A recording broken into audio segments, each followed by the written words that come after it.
Hey listeners. Today we have a video about a true story. Found out my wife has been fucking with my best friend.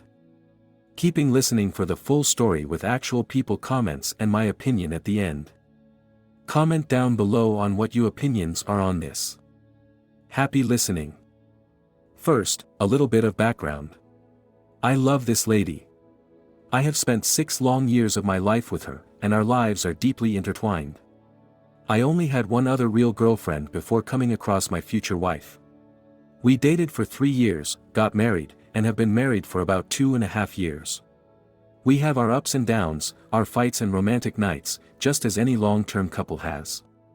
Recently things have been a little worse, but life is stressful. We had to move back in with her mother due to financial reasons, because it worked for both the mother and us.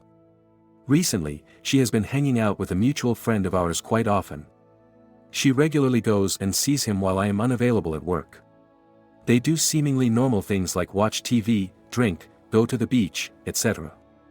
The frequency of these visits has increased exponentially over the last few months, to at least once a week if not more. My friend had become increasingly distant and unavailable to hang out if I was involved.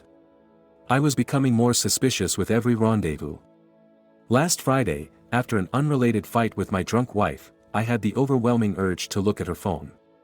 This isn't normal, and usually I respect her privacy. My suspicions got the best of me, and I decided to look.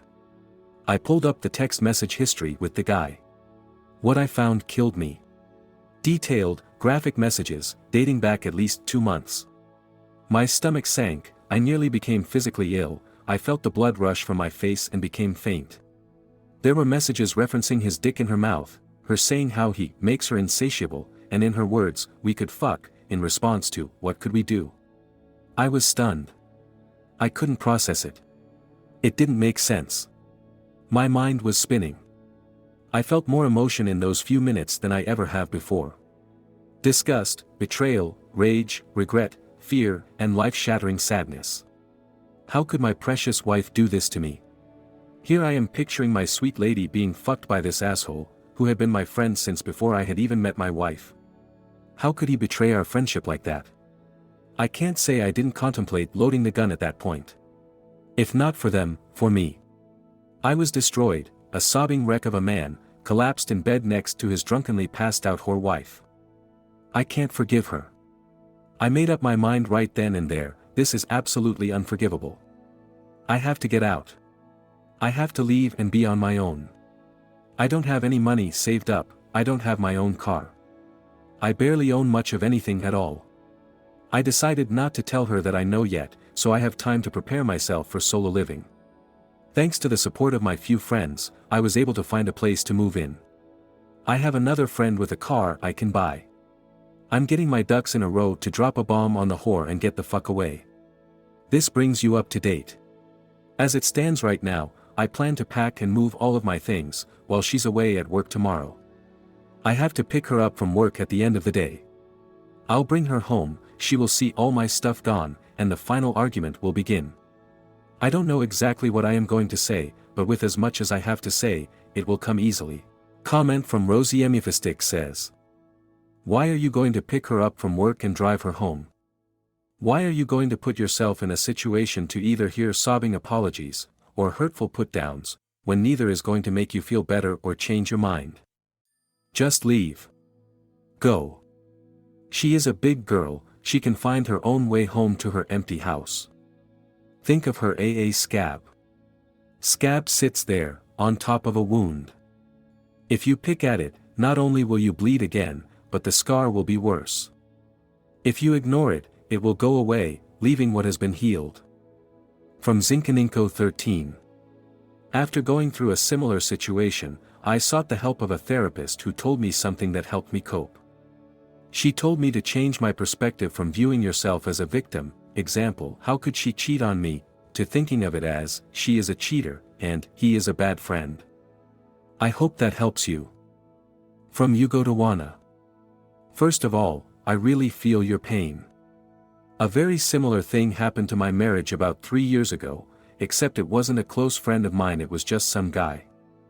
It started off innocent, she started acting more and more shady, and after a few months of suspicion I finally put spyware on her computer and saw the same heart-wrenching graphic conversations you saw, laid out in IM messages. The biggest piece of advice I can give you is this: no matter how much she begs. No matter how much she tells you she has seen the light. No matter how much she tells you that she made a huge mistake and wants to make it up to you. Do not go back to her. I fell for it. I moved back in after leaving for almost 6 months. I even adopted her daughter a little over a year later. Things were good for about a year. Then the shoddiness began again. The same stories and excuses as before, but with a new guy this time. We're just good friends. He's like a brother to me. I could never be attracted to him, we just like to hang out. I found out a few months ago that she's fucking him. We filed for divorce a month ago. Women like this are addicted to Mr. New and exciting. They have no control over their impulses, and the idea of delayed gratification is completely foreign. And lastly, from Azorian77. The way I see it, you don't have to do shit for this woman anymore. Personally, you deserve better. You both agreed to move in with her mother due to financial reasons. Your friend should have known better, and should have known not to go there with your wife. To be honest, what kind of friend is he? It just goes to show. They both knew what they were doing, and your friend should have known better, as your friendship went way back before you knew her. Glad you took the decision to move on. It's heartache, but for the best, as you never want to be someone's seconds. It's a bummer, but upwards and onwards, mate.